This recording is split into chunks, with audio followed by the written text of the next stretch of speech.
Buenas noches, dicho esto, arrancamos por supuesto este espacio con todo el equipo que estamos acá cuidándole el espacio a Luis Novarecio, Martín Angulo, Roa Yardi y Nacho Ortelli, los tres que son los dueños del espacio por supuesto y me están haciendo el aguante a mí a su vez. Martín, ¿con qué arrancamos hoy? Una venta. Bueno, vamos a contar en lo judicial, dos malas. Una mala para el, ¿Una buena para quién? Para, te traicionó el subconsciente ahí. Dale, está bien, la noticia tiene siempre un lado bueno y uno negativo, un yin y un yang. En general siempre es una buena y una mala, pero no, hoy son dos malas. Una mala para el macrismo y una mala para el kirchnerismo. Ajá. Una mala para Macri y una mala para Milagro Sala. Y la mala para el macrismo la vamos a poder leer, lo van a poder hacer los chicos, en clave política, porque adelantamos la noticia, después la desarrollamos.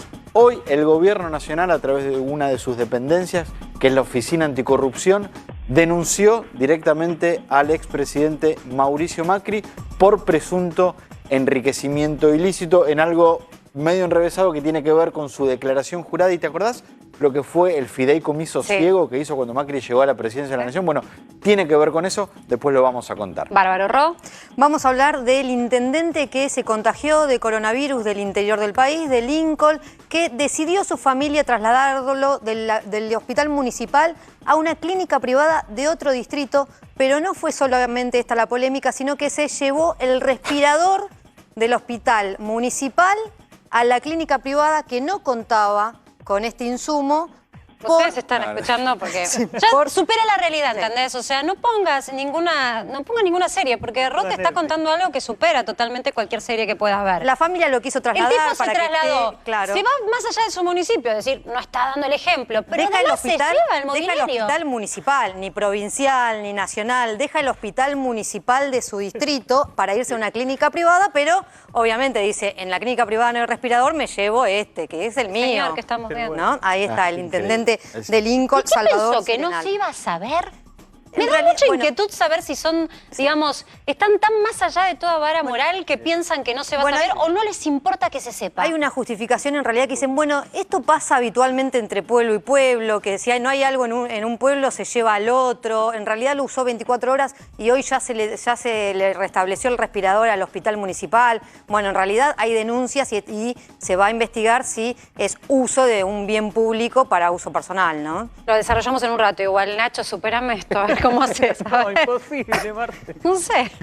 Bueno, Marce, vamos a hablar un poco del gobierno que cierra filas mientras la oposición se sigue peleando. Cada vez hay más internas. Juntos por el Cambio está realmente viviendo momentos muy críticos. El gobierno cierra filas, hace las paces, se junta Axel Kicillof con intendentes, también con el gobierno, con Alberto Fernández.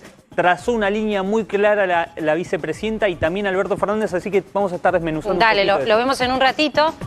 Los invito a todos a irnos a la calle. Hace mucho frío, pero la realidad es que hay un montón de personas que intentaron volver a trabajar usando el auto, tratando de evitar el transporte público y se dieron cuenta que con la manifestación, que ya lleva un récord de horas, que te contamos, arrancó antes de ayer, movilizarse en el centro fue un caos hoy. Y fíjate, esta imagen que te estamos mostrando en pantalla es una imagen actualizada de ahora.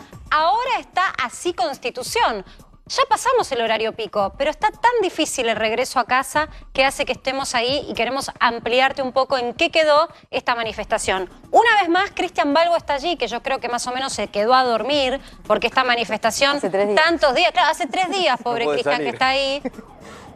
Y vamos a estar hablando también con Marce Padovani, que además está intentando hacer lo que hacemos todos nosotros cuando volvemos a casa después del trabajo. Vamos primero con Cristian. Hola, Cris, buenas noches.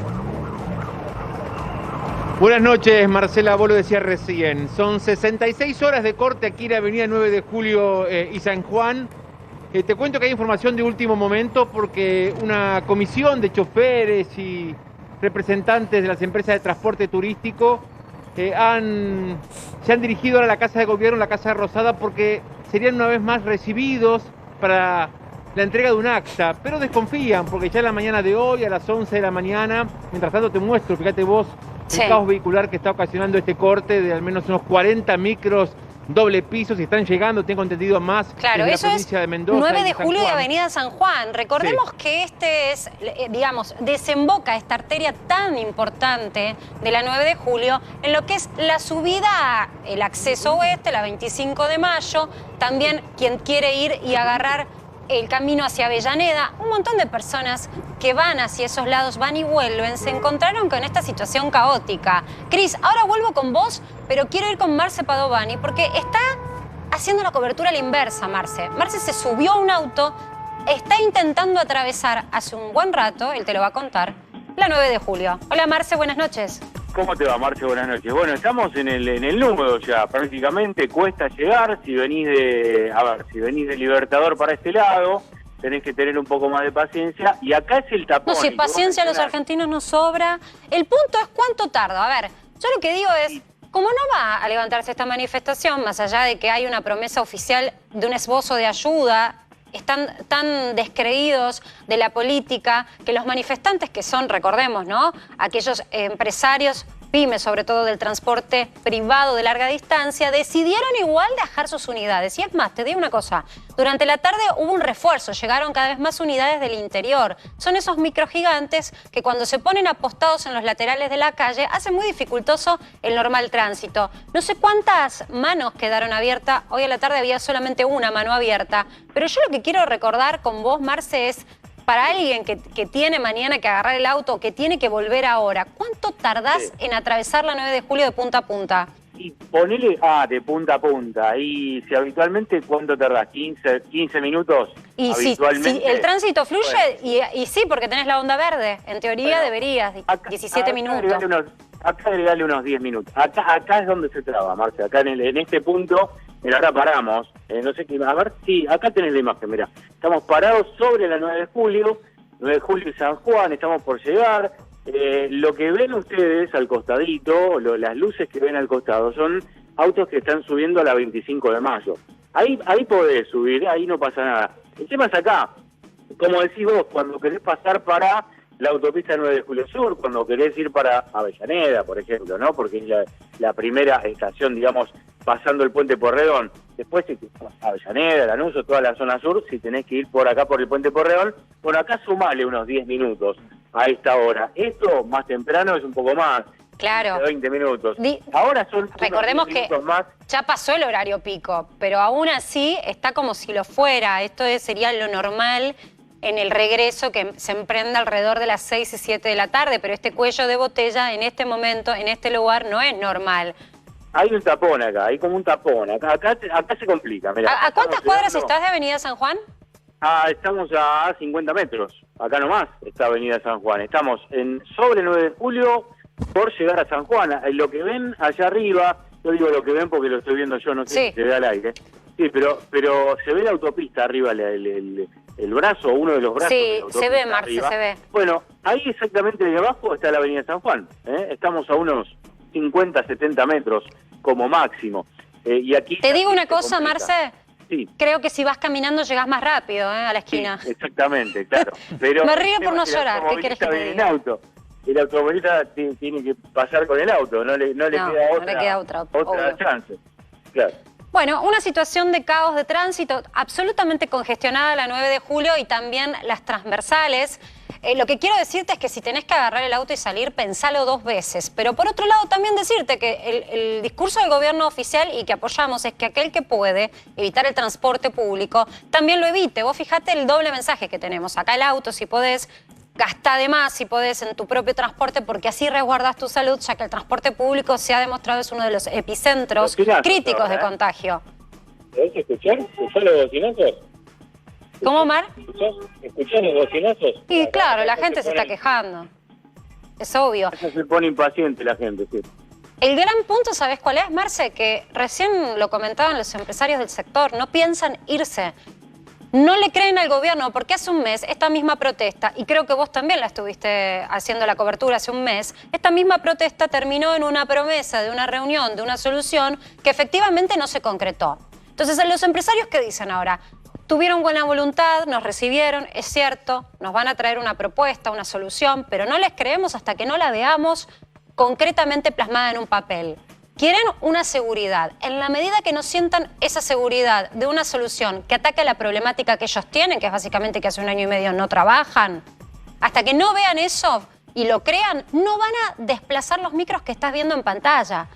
Con lo cual, transitar va a seguir siendo un caos. 67 horas de corte.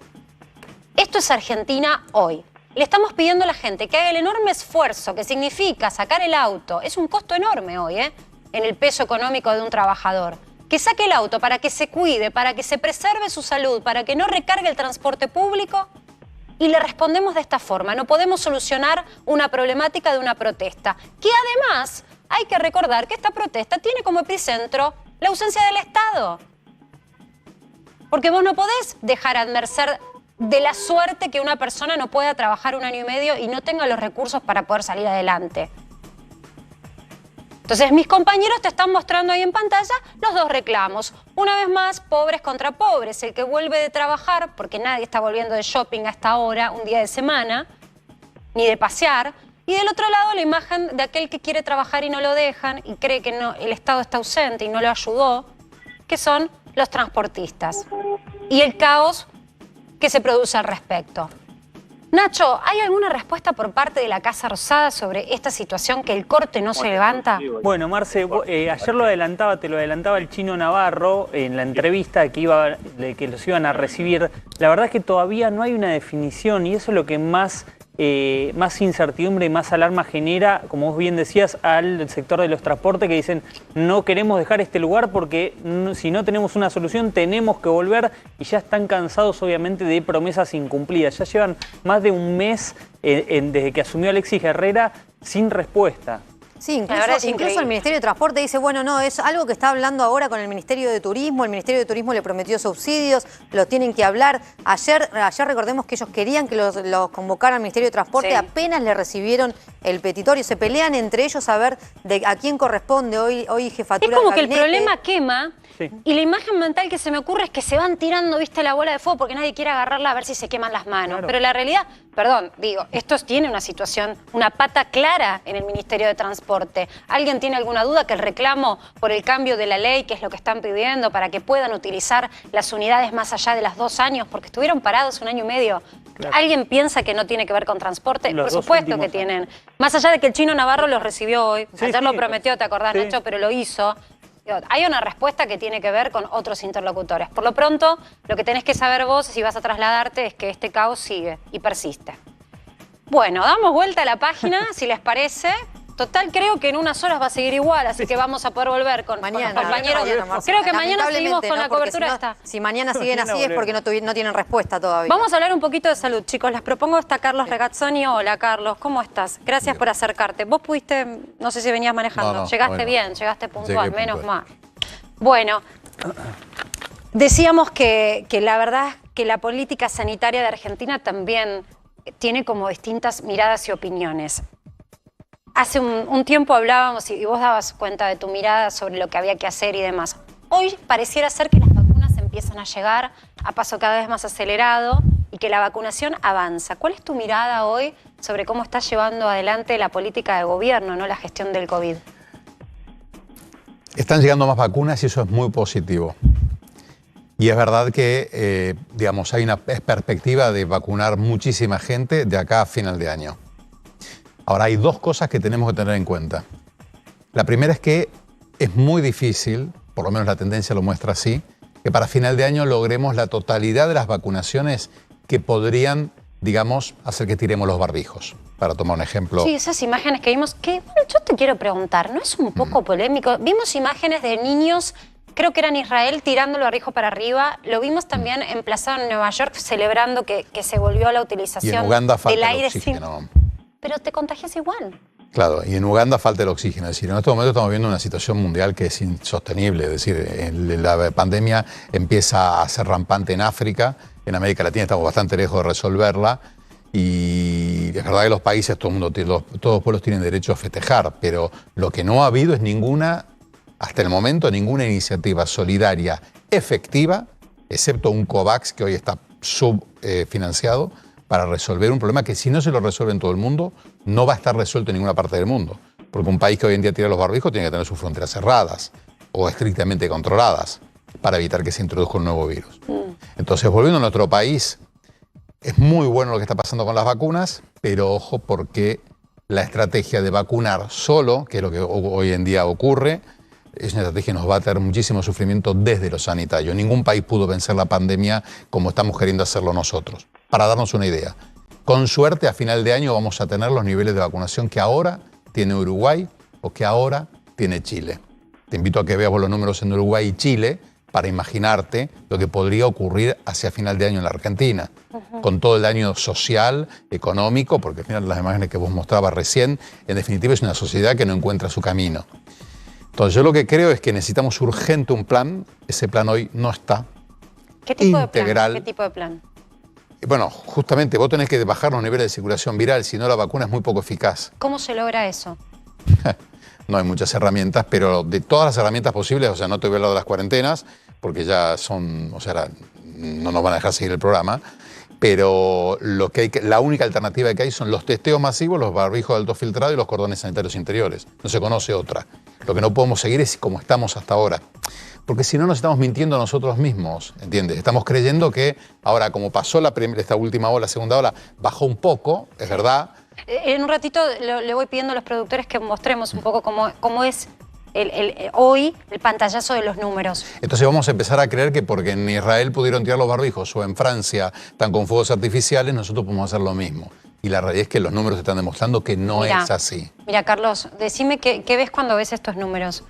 23.780 contagios y 529 muertes. Es la foto del día de hoy, ¿no? El número absoluto. También vos explicaste muchas veces, es un indicador, hay que multiplicarlo, esto es el registro oficial, después hay otros contagiados y seguramente otras muertes no registradas. Con ¿Esto es estos bueno, números, malo? con estos ¿Qué números, significa? Lo digo con todo respeto porque estamos hablando de Claro. gente que está sufriendo, pero en términos sanitarios. Bueno, lo que significa es que antes de la pandemia morían 900 personas por día, hoy mueren 500 solo de coronavirus, para entender la gravedad de lo que estamos hablando. En estos momentos nuestra pandemia está entre las 3 o 4 peores pandemias del mundo en cuanto a la agresividad de los contagios. Eso es lo que pasa. La objetividad es esa. ¿Que la vacuna es la resolución de este problema? Sí, y en buena hora. Pero eso va a demorar meses. Y si no modificamos algunas cuestiones logísticas y algunas cuestiones de suministro, porque vamos a necesitar hoy vacunas con plataforma de ARN, porque como se ve en la pandemia en el mundo, que vienen las ¿Qué significa eso para que todos podamos Pfizer o entender? Moderna. Esta CureVac que estaba ahora, había una expectativa, lamentablemente se frustró.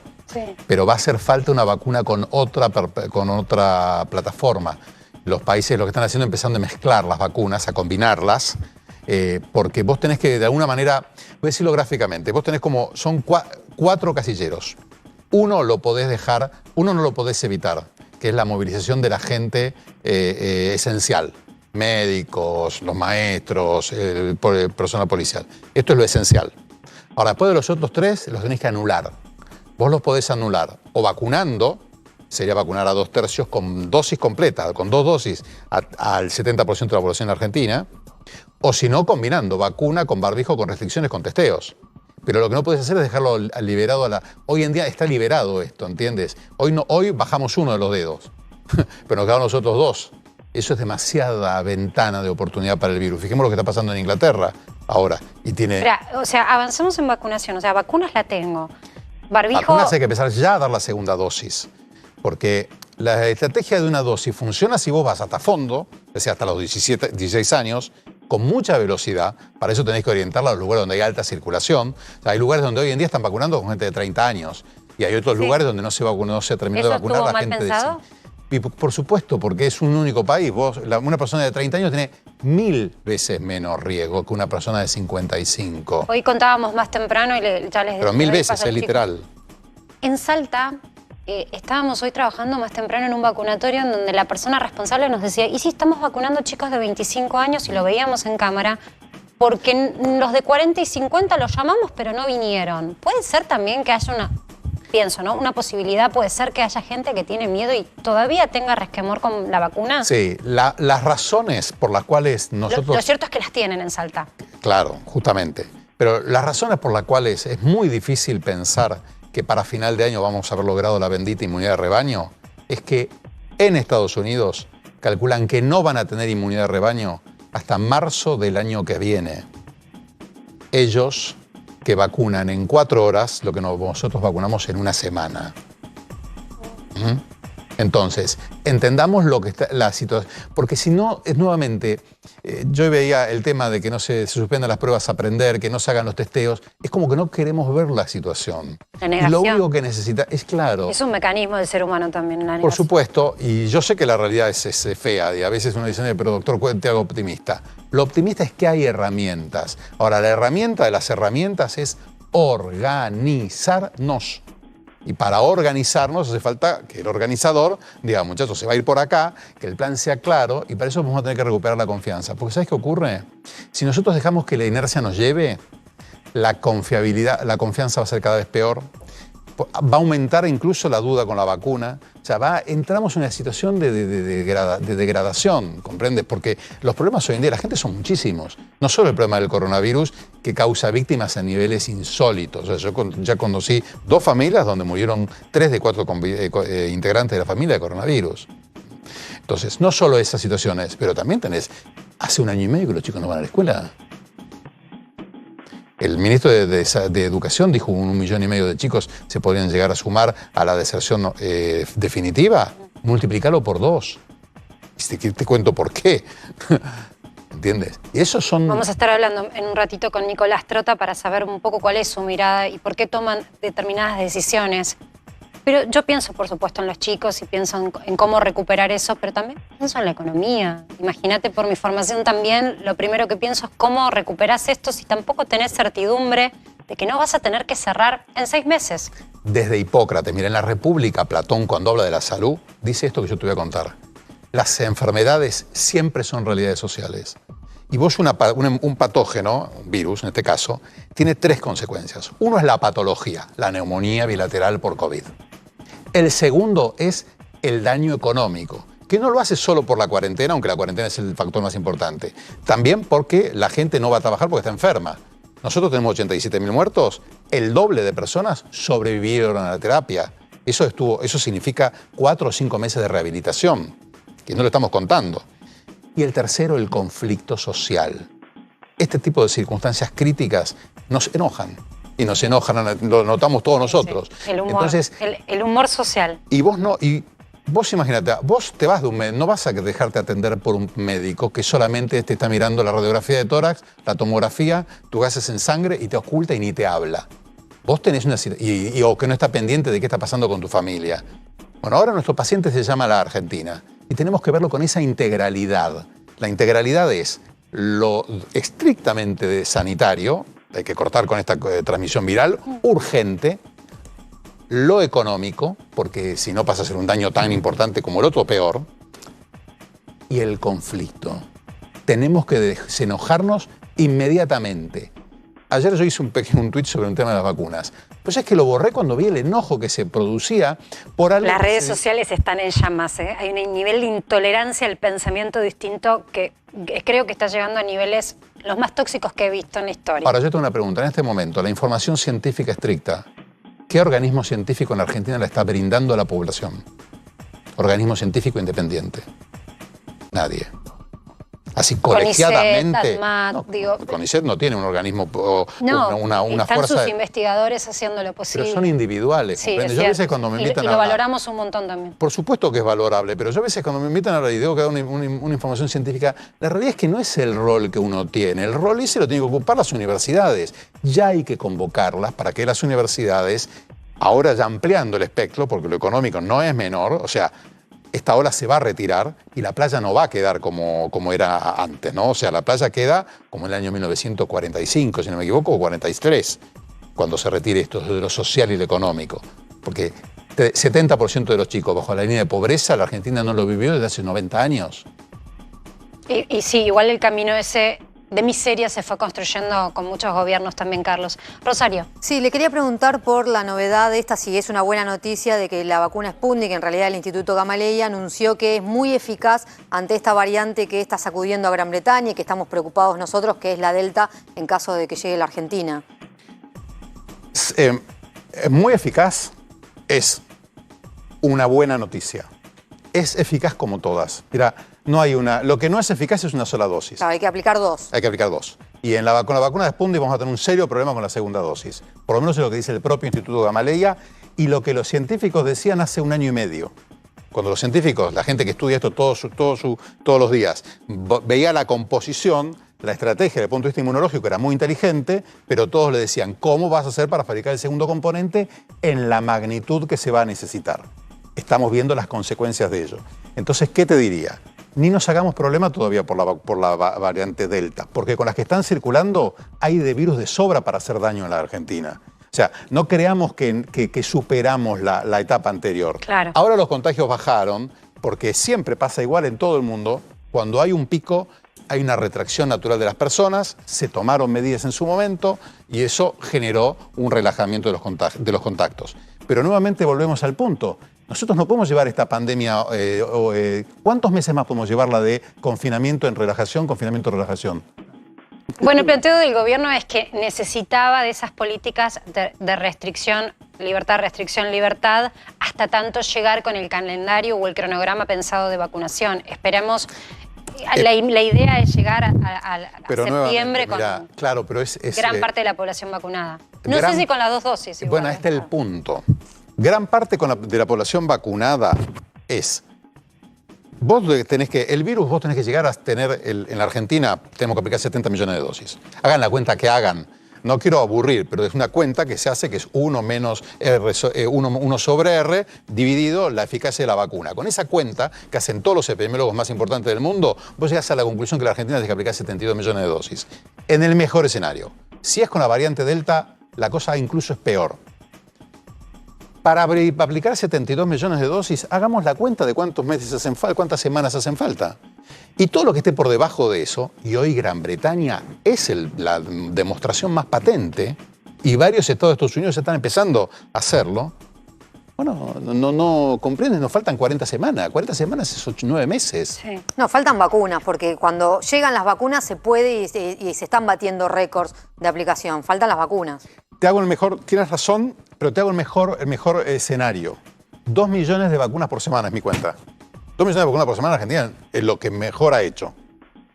Va a ser muy difícil superarlo. 300.000 por día, ¿no habían dicho? Sí, más de 300.000 fue el récord. 300.000 por día son 2.100.000 por semana, 2 millones por semana. Es el número que dicen que hasta ahora llegaron, pero claro, si hay más vacunas deberían llegar a aplicar más. Pero también, que no va a haber vacunas hasta fin de año se sabe desde el año pasado, Rosario, porque ¿cómo han hecho? Hay monitores internacionales que se están dedicando a ver la capacidad instalada para fabricar vacunas. No se fabrica de un día para el otro la vacuna. O sea, es un proceso muy complejo. Ellos calculan que se ha batido récord con la instalación de plantas. Ya se sabe, hay encuentros mundiales, yo he asistido a varios, donde expertos en logística te dicen cuánta vacuna va a estar producida para final de año. Para final de año, además, la vacuna que más producción va a tener, y por lejos, es la vacuna de Pfizer. Nombro un laboratorio cuando nunca lo hago, ¿eh? Pero esta vez lo estoy haciendo un poco profeso, porque quiero ver si de esta manera desideologizamos o entendemos el problema que tenemos si omitimos una vacuna. Hoy no sobra vacuna para nadie en el planeta. Y menos con las nuevas variantes. Y menos si los países... Nos ilusionamos con la fabricación local. ¿No era una buena noticia? Es una muy buena noticia, reitero. Hagan la cuenta y van a ver que no cambiamos la proyección. Martín. Carlos, usted estuvo en la política y dentro de muy poquito tiempo vamos a entrar en una campaña electoral que va a seguir hasta la última elección en noviembre. ¿Ve un escenario en donde la política priorice esos intereses por sobre los intereses sanitarios? Si para la próxima campaña priorizamos el interés individual mezquino, entonces ya no tenemos arreglo como país. Porque si el enorme sufrimiento que se ha sufrido, que hemos padecido, no nos sirve para aprender que esta vez a la mesa hay que sentarse a decir no qué me toca a mí, sino qué puedo dar. Porque el país necesita todo. O sea, el país necesita del sacrificio de los médicos, que ya han dado, pero la vida, en muchos casos, médicos, enfermeros, el sacrificio de los docentes, el sacrificio de los trabajadores estatales, el sacrificio de los gremios. O sea, hoy vemos a la gente que no puede volver a la casa. Está el fenómeno, a las 67 horas de paro, de bloquear una ruta. ¿A quién le están haciendo daño? Ahora, pero... Entonces, si esta no es la discusión de la política, para ir a tu pregunta, Sí. entonces te diría que, o sea, no importa que pase porque va a ser malo. Esta pandemia no nos saca iguales, nos saca distintos, para mejor o para peor, pero distintos. Si el debate va a ser, yo vacuné más, yo vacuné menos, yo tuve esta pandemia, yo tuve la otra, preparémonos porque entonces la pospandemia va a ser mucho peor que la pandemia. ¿Entiendes? Porque Argentina, te reitero, vuelve antes de la década del 50 en parámetros sociales. Y esto no es un chiste, ¿eh? Vos para volver a incorporar un chico que desertó del colegio a la escolaridad es una política de 30 años. Lo mismo está pasando con la construcción de empleo. Digo, todo lo que se volvió precario con la pandemia es muy difícil que vuelva a la esfera de la formalidad. Yo lo pongo de ejemplo, por ejemplo, con el peluquero amigo, que se dio cuenta que necesitaba trabajar y hizo algo que no estaba bien y empezó a atender de manera clandestina en su casa, pero empezó a sacar números y dice, la verdad que prefiero esto antes de tener un local al público, tener que mantener una estructura onerosa y encima pagar impuestos. Lamentablemente este ejemplo se repite en un montón de sectores.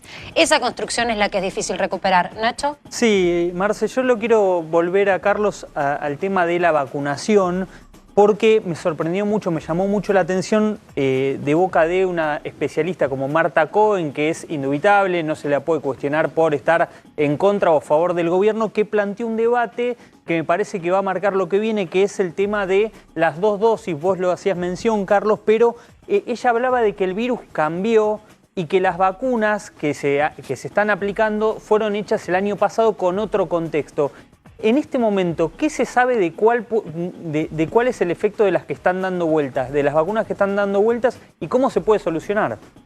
Si una vacuna era efectiva al 90% y ahora es efectiva al 70%, eso significa que la efectividad bajó un 25%. En este fenómeno es enorme la diferencia. Ustedes recuerdan, el año pasado, cuando hablábamos de las vacunas, yo decía, estas vacunas son la primera generación, van a venir la segunda y la tercera. No porque lo dijera yo, sino porque los que saben decían eso. Sí, sí. Nosotros ya estamos encarando las principales producciones de vacunas, ya están cambiando las composiciones, se están haciendo ensayos clínicos, o sea, vamos a hacer una nueva generación de vacunas, en donde hay 2 grandes familias de vacunas que son las que van a picar en punta, que son las vacunas con plataforma de ARN y las vacunas donde se fabrica la proteína. Especies, tecnologías recombinantes. ¿Qué tenemos? La segunda cosa es las estrategias de vacunación. Vamos a qué podemos hacer nosotros en nuestro país. Ya tenemos que estar replanteando otra estrategia de vacunación, en la cual si la población tiene, para las cepas que están circulando, 40% de protección, tenés que hacer algo para duplicarlo eso, ahora, aumentarlo algo. Carlos, la verdad es que porque lo ideal no lo vamos a poder tener. Me parece muy angustiante todo el escenario que planteás. Quiero darlo vuelta y pensar que personas como vos, que están trabajando hace un montón, que se instruyen y que piensan políticas sanitarias, incluso funcionarios de gobierno, tienen una mirada sobre cómo salir adelante. Pero si no, nos quedamos con una situación en la que mejor no salgo de mi casa y me deprimo, no tengo solución. ¿Cómo damos vuelta a este escenario tan crítico para tratar de llevar un mensaje de conclusión esperanzador? Primero, sincerándonos los diagnósticos, porque vos, es decir, si vos vas a un psicólogo un día que tuviste una crisis, lo primero que el psicólogo va a tratar de hacerte ser que te den razones, ¿no? Entonces, mira la realidad. De alguna manera, el gran problema es no ver la realidad. Para eso tenemos que querer verla. Así que empecemos a ver qué pasó con la educación, pongámosle número a lo que está pasando, empecemos a ver qué está pasando con la pandemia, pongámosle número, testemos 500.000 test por día, de lo que sea, o sea, hay muchas estrategias para hacerlo, y tengamos un diagnóstico correcto. A partir de allí, nosotros vamos a poder segmentar el problema, porque si no es inabordable. O sea, hoy en día el país en rojo, la realidad es que el país no está en rojo, el virus camina, va de barrio a barrio. Entonces tenés que ser un poco más preciso en tu diagnóstico. Lo mismo ocurre con las escuelas. Yo no sé si Peguajó tiene que tener o no tener clase después de 1 año y medio sin clase, comprende, pero tendría una lupa despojada de la política. Tuvimos una lupa en su momento y la verdad es que también, quiero ser justa, la anterior gestión no quiso ver y no quiso mostrar la enorme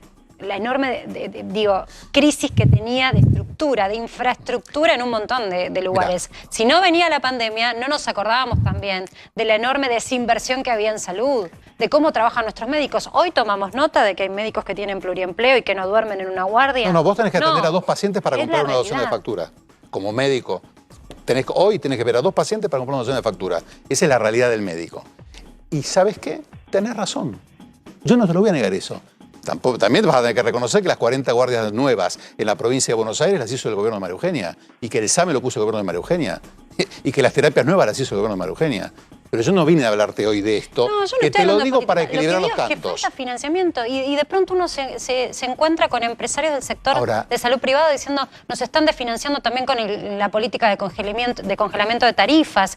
Entonces ¿sabés uno el- escucha y la verdad que te cargas de una energía de decir no tenemos salida. No, salida tenemos siempre. Porque somos un país, porque tenemos una bandera, porque queremos a nuestro país y porque somos patriotas. Y ya está, salida tenemos siempre. Cuando hay un corazón con la bandera, va a haber salida para Argentina. Eso va a estar. Vengo a dar una charla con Correntinos y me inspiró. Pero es real. Patriota. Pero es que es así, ¿entiendes? Porque es el espíritu que necesitamos Bueno, ahora, pero porque es si que no, sí, nos vamos a sí. deprimir. Por eso te lo Segundo, pregunto. resolver la cuestión de la salud en la Argentina, créeme que no tiene nada que ver con la soberanía sanitaria. En todo caso, tiene que ver con la igualdad sanitaria, que es el gran problema. Pero eso es un desafío formidable. O sea, en buena hora, ojalá lo hagamos, porque vos tenés 20 millones de argentinos que necesitan un servicio nacional de salud que hoy no existe. Porque un hospital público, la mayoría de las veces, si no nos queremos mentir, Sí. opera 20 veces menos que una clínica privada. ¿Y cómo puede ser si tiene más pacientes uno y el otro? Entonces, nosotros no estamos yendo de fracaso en fracaso, estamos yendo de mentira en mentira. Entonces, digámonos la verdad. ¿Entendés? Sentémonos en una mesa, es parte de ese qué le doy a mi país. Y digamos cómo está la salud. ¿Tenemos estadísticas oficiales que sean creíbles del estado de la Con las salud que hay en sobra. Argentina? Mira, yo a mí la estadística me apasiona, soy malo, pero me apasiona, es como el fútbol, me encanta. Ahora, nunca me daban trabajo ni de arquero. Pero lo que te digo es, claro, las estadísticas me pasa lo mismo, pero me fascinan y las estudio muchísimo. Con lo que hay sobra, porque ¿sabes qué? Si no, ya no, dejas de entender la realidad. Cuando vos te vas demasiado a las estadísticas... Claro, por eso, pero bueno, ayuda un poco. Pero caminemos el común urbano.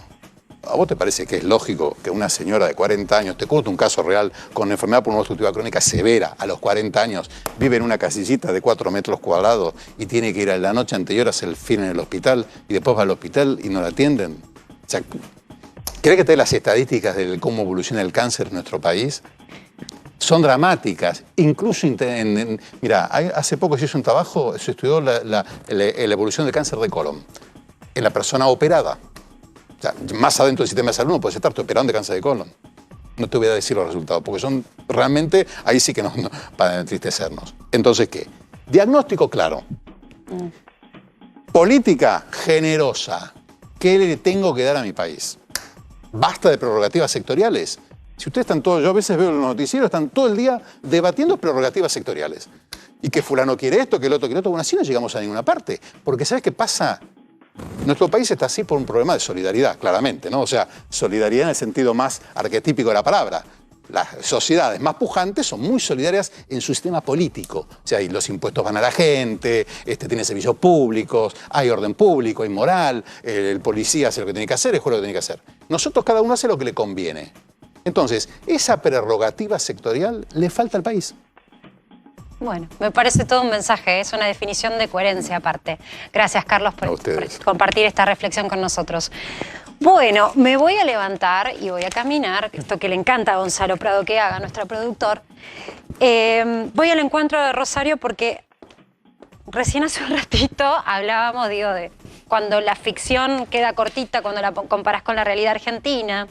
Y Rosario te contaba de un intendente que la está pasando mal a nivel salud, pero que no tuvo mejor idea que mostrarle a la sociedad que él comanda como intendente en su municipio que la salud que él tiene que custodiar y por la que tiene que invertir no le alcanza. Entonces fue a otro lugar a atender. Vamos a ampliar un poco esta noticia. Salvador Serenal es el nombre de este intendente de Lincoln, radical, de Juntos por el Cambio. Ahí vemos una foto del jefe distrital. Se contagió coronavirus, estaba internado en el hospital municipal, obviamente de su distrito, del interior de la provincia de Buenos Aires, pero la familia decidió trasladarlo. ¿Por qué? Porque es diabético, porque tenía hipertensión, no el secretario de salud del municipio, no su médico, sino que la familia dijo, mejor hay que trasladarlo a una clínica privada que se llama La Pequeña Familia, a 64 kilómetros de Lincoln, que queda en Junín, pero la pequeña familia no tenía respiradores, no contaba con respiradores. ¿Y para qué se fue ahí? Pregunta número 1 de manual. Porque yo entiendo las familias a veces en la desesperación toman decisiones, ¿no? Digo, uno se siente presionado, se puede equivocar. Pero yo como familia lo primero que pienso es, lo llevo al mejor lugar que le pueda dar. Bueno, ¿por qué se van si no tienen decían respirador? que era una clínica con mayor complejidad, pero le faltaba lo básico para el coronavirus, el respirador. Entonces, ¿cuál fue la idea de la familia, del intendente, que ahora está estable? Llevarse el respirador que estaba utilizando en el hospital municipal.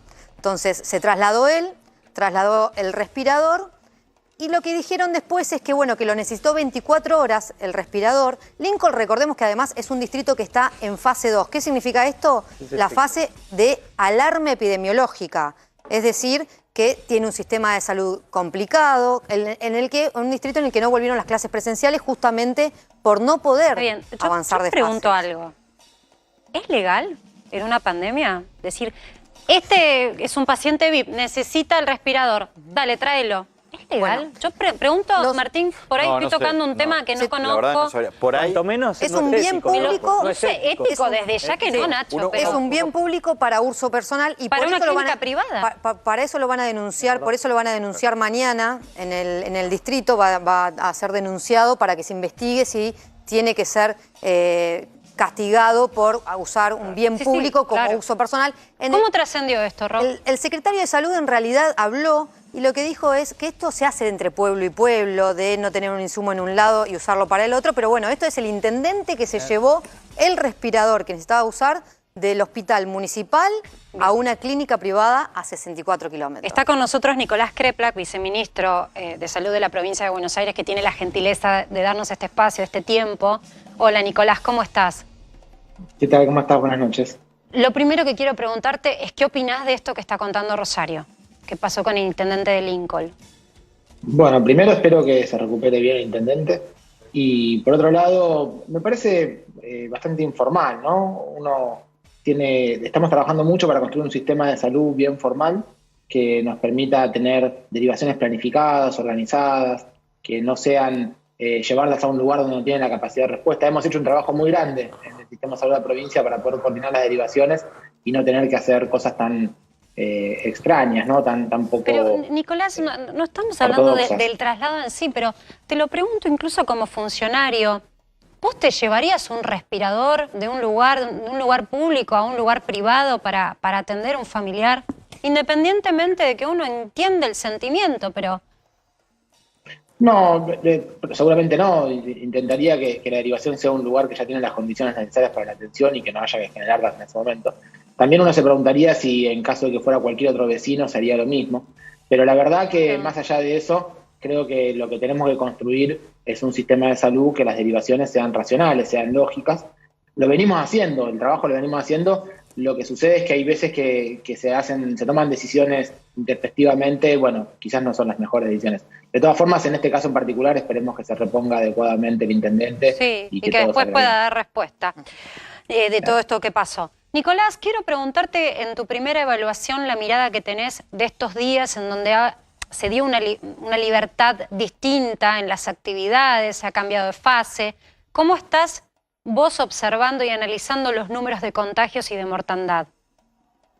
Bueno, venimos reduciendo fuertemente la cantidad de casos, ya casi 4 semanas seguidas que vienen pasando esto, cerca de un 35% de reducción en la provincia de Buenos Aires, bastante más anunciada o pronunciada en el AMBA que en el resto, pero también ya viene reduciéndose en los grandes conglomerados del interior de la provincia.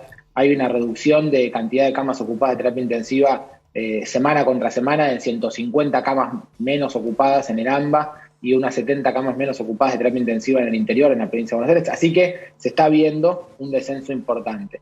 ¿A qué se debe esto? Sin duda el golpe de timón fue la toma de decisión de medidas de mayor restricción, puestas a tiempo, en el momento justo, y es posible, y es lo que estamos esperando y deseando, y esperemos que se confirme en las próximas semanas también, que empiece a observarse el efecto de la vacunación masiva en la reducción de la contagiosidad de la enfermedad. Esto está todavía en hipótesis en este momento, pero ya sí estamos viendo una caída de la letalidad muy fuerte. El año pasado nosotros teníamos 3,5 letalidad. Eso quiere decir que 3,5 de cada 100 personas que se enfermaban, o 7 cada 200, fallecían, y este año es 1,5.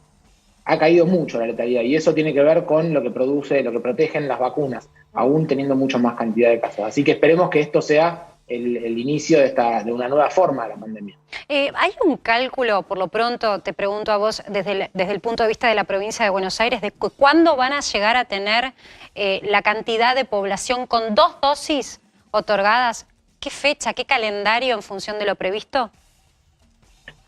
Bueno, sucede que nosotros seguimos, según también los estudios científicos que hay en el mundo y los que venimos haciendo nosotros, priorizando la primera dosis antes que la segunda dosis. ¿Por qué? Porque lo que venimos viendo es que la reducción de la contagiosidad y de la mortalidad que se produce con la primera dosis es tan fuerte y tan importante que hace que sea mucho menos riesgosa esta población, aunque sea de la población de máximo riesgo, sin recibir la segunda dosis, que la población de menor riesgo sin ninguna dosis. ¿Se entiende? Se entiende. La población más sana, que es la que en primera instancia no está siendo priorizada, que son los menores de 60 años sin enfermedades, hoy la estamos vacunando, aún sin haber culminado el esquema de vacunación en la población de más riesgo, porque lo que estudiamos es que tienen más riesgo las personas sanas no vacunadas que las personas de más riesgo con una dosis. Así todo, a medida que se cumplen los 3 meses, estamos dando la segunda dosis, y eso coincide con otra segunda cosa muy importante que se han visto en muchos estudios científicos, que si uno en vez de vacunar a los 28 días, vacuna a las 12 semanas, la eficacia de la segunda dosis es más poderosa que si se produce en menos tiempo. Con lo cual, son 2 razones muy fuertes para que uno diga, priorizamos vacunar a la población. Estamos en más de 5 millones de personas vacunadas en la provincia de Buenos Aires. Estamos por terminar de cumplir todas las personas priorizadas, estratégicas, de todos los grupos de edad. Estamos muy cerca de cumplirlo y aún eso antes de dar la segunda dosis al resto, aunque ya llevamos 1,5 millones de personas con Esta segunda política la sostenés incluso más allá de estos estudios que advierten sobre las variantes más peligrosas. Hablo del epicentro de la India, del epicentro de Sudáfrica, la variante Delta que tuvo como epicentro de contagios de India. Bueno, ya se han detectado muy poquitos casos, pero se han detectado en Argentina. ¿Seguís sosteniendo igual esta política sanitaria? Bueno, eso se estudia todo el tiempo. Hasta el momento esa información no está del todo clara y válida. Hay algunos estudios que muestran que con una dosis la eficacia es muy grande, hay otros que muestran que con 2, es todo muy preliminar. Hay muy pocas vacunas estudiadas, pero sí es cierto que el Sputnik dio un comunicado el otro día del Instituto Gamaleya planteando que es la vacuna que más poder tiene sobre la variante Delta. Así que estamos esperando la publicación de esa información, porque incluso hoy Gamaleya propuso a los países del mundo que no han vacunado con Sputnik que utilicen la Sputnik como tercera dosis para prevenir el contagio de la variante Delta. Así que hay que ver si quizás justo no nos tocó la vacuna que puede ser la que mejor protege contra esta variante. Hay que terminar de estudiar. En ciencia no hay que apurarse demasiado, hay que tomar las decisiones con conocimiento y estudiándolas. Rosario. Sí, le quería preguntar justamente por la polémica que se generó con el interior de la provincia de Buenos Aires por las clases presenciales. Ustedes dieron números objetivos que marcan que tienen que tener 500 casos o menos de 500 casos cada 100.000 habitantes, pero hay distritos que dicen, bueno, nosotros tenemos escuelas rurales, ¿cómo puede ser que no abran, que se abra en distritos populosos como La Matanza y que no se pueda abrir, como por ejemplo en Capitán Sarmiento, que creo que fue el intendente más polémico? Sí, hay muchas veces que se utiliza una especie de estigmatización de algunos distritos del conurbano, como si por ser distritos populosos sean distritos que no han cuidado su salud. Y la verdad es que La Matanza, justamente dentro de los distritos del conurbano, es uno de los que menos cantidad de casos tiene, que ha tenido un trabajo muy potente. Hemos hecho un trabajo muy potente en Matanza para reducir la contagiosidad y no se me ocurre por qué pensar que en una jurisdicción del interior haya menos posibilidad de contagiarse de coronavirus que en un distrito del conurbano. Así todo, nosotros intentamos cuidar. Nos parece que siempre sucede lo mismo. Es la oposición política la que hace estos planteos. Son muy pocos de los que acompañan al gobernador, el presidente, los que plantean de esta manera. Así que a mí me preocupa que no sea un uso electoralista, digamos, de la situación de lo que produce las restricciones, de la angustia, del hartazgo, del cansancio que tenemos. Yo les recomiendo a los intendentes que les ha ido muy bien, aquellos que nos ayudaron a cuidar mejor, a controlar mejor las medidas, mucho más rápido pudieron recuperar las fases con mayor actividad que aquellos que boicotean las medidas de cuidado. Acá en este espacio, en este programa, incluso me estoy refiriéndome a Iguacel, mencionó que tienen bastantes en cuestión de cantidad, supongo que lo comparó con su población, respiradores disponibles de ser utilizados, como que no había un argumento razonable para seguir este cálculo de los 500 contagios para evitar el retorno a la presencialidad escolar. ¿Hay que cuestionar esa directriz, que sé que es una directriz que se ha esbozado a nivel nación? Más o menos la letalidad en las personas que ingresan a terapia intensiva es del 60%, 70%. Me parece que no es muy no es válida alegre. su mirada. ¿Nacho? Me parece que no es muy alegre el planteo de tengo terapia intensiva para poner a la población cuando estamos hablando de que hay alto riesgo de contagio, que está bastante demostrado, y que incluso es una ley en Argentina, porque el DNU tiene valor de ley, que a más de 500 casos, cada 100.000 habitantes, hay que tomar estas decisiones. En la provincia de Buenos Aires nosotros cumplimos las leyes.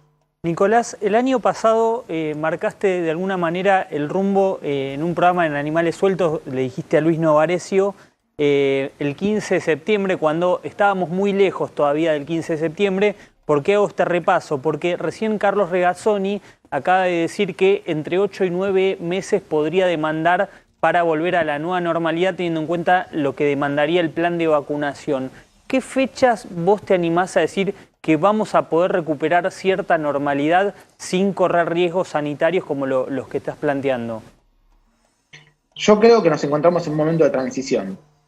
Ojalá sea de esta manera, sea como estoy diciendo yo, y no tengamos por la aparición de una variante distinta o porque algo suceda en las medidas de cuidado nuestras que no sean suficientemente adecuadas y esta transición se nos rompa. Pero yo creo que esto que venimos viendo de la caída de la letalidad, lo que sucedió en las últimas semanas, estamos en la semana epidemiológica 25, la que fueron las semanas 22, 23 y 24, que hemos vacunado más de 2 millones de personas en el país por semana, me parece que van a producir un cambio, están produciendo ya un cambio en las características de la epidemia. Yo no puedo decir en qué momento volveremos a la normalidad, lo que puedo decir es ¿antes del verano? Las condiciones. ¿Antes del verano? Seguramente. Esperemos que así sea. Una primavera en paz. Vamos a poder salir a festejar, no sé, digo, ya llega la primavera. Te lo pregunto de esta manera, me río por no llorar, claro, porque la verdad que las noticias son muy desalentadoras. Uno necesita, sí, te entiendo perfectamente como funcionario, pero uno necesita esa zanahoria adelante de decir, bueno, pasemos este invierno crudo, pero la primavera algo, un esbozo de calendario. Yo pienso que hoy vimos lo que pasó en Nueva York, ¿no? Que tuvieron una apertura con muchas actividades, claro, y empezar a hablar de una situación distinta. Yo tengo la sensación de que, como venimos vacunando nosotros, y seguramente cuando pase el invierno, que pasan las condiciones de contagiosidad, nos encontraremos en una situación epidemiológica distinta. ¿Eso es una normalidad post-pandémica absoluta? Veremos qué pasa con las variantes, no pasan muchas cosas más. Pero me parece a mí que estamos en este momento transitando un cambio en las características de esta epidemia. Esperemos que ese cambio sea permanente y no tengamos que retroceder. Gracias, Nicolás, por este tiempo. Muchas gracias a ustedes. Tenemos información urgente.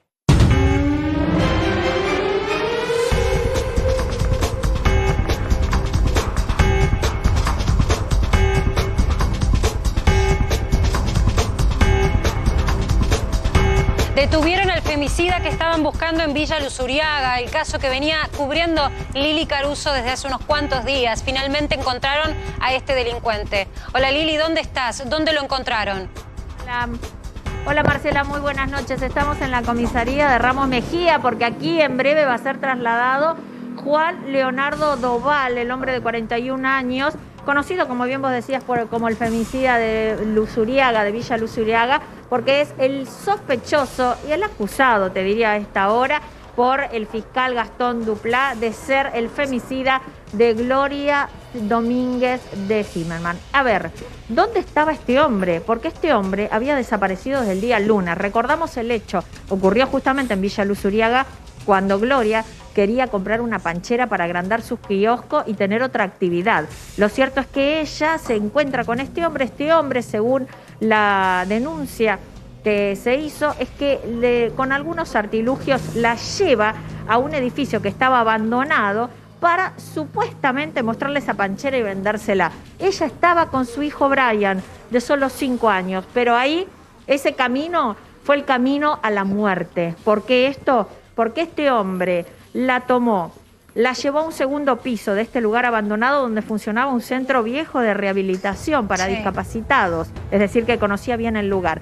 La llevó ahí, la sujetó, la golpeó varias veces porque tenía golpes en la cabeza y en el cuerpo. ¿Y sabés qué hizo Marcela? Tomó una parte de un sanitario para poder golpearla en la cabeza según la autopsia, y es ahí donde ella queda desvanecida, abusa de ella porque también la viola, la penetra, y esta es la situación que también agrava todavía mucho más esta situación y la termina matando. Por eso hablamos de un homicidio criminis causa en este momento, porque la mató para ocultar el delito previo que fue el abuso. ¿Y quién fue testigo? Este chiquito de 5 años, Marcela. Eso es lo grave.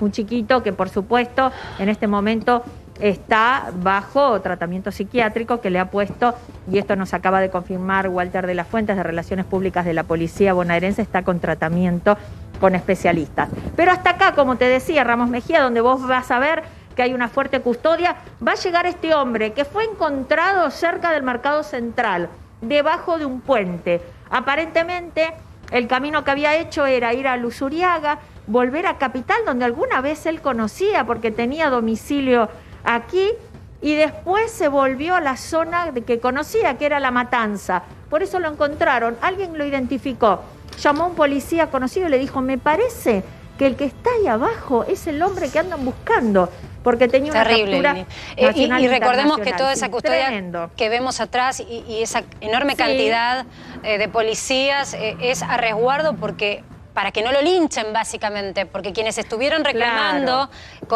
quemando llantas en la calle y pidiendo justicia fueron los propios vecinos.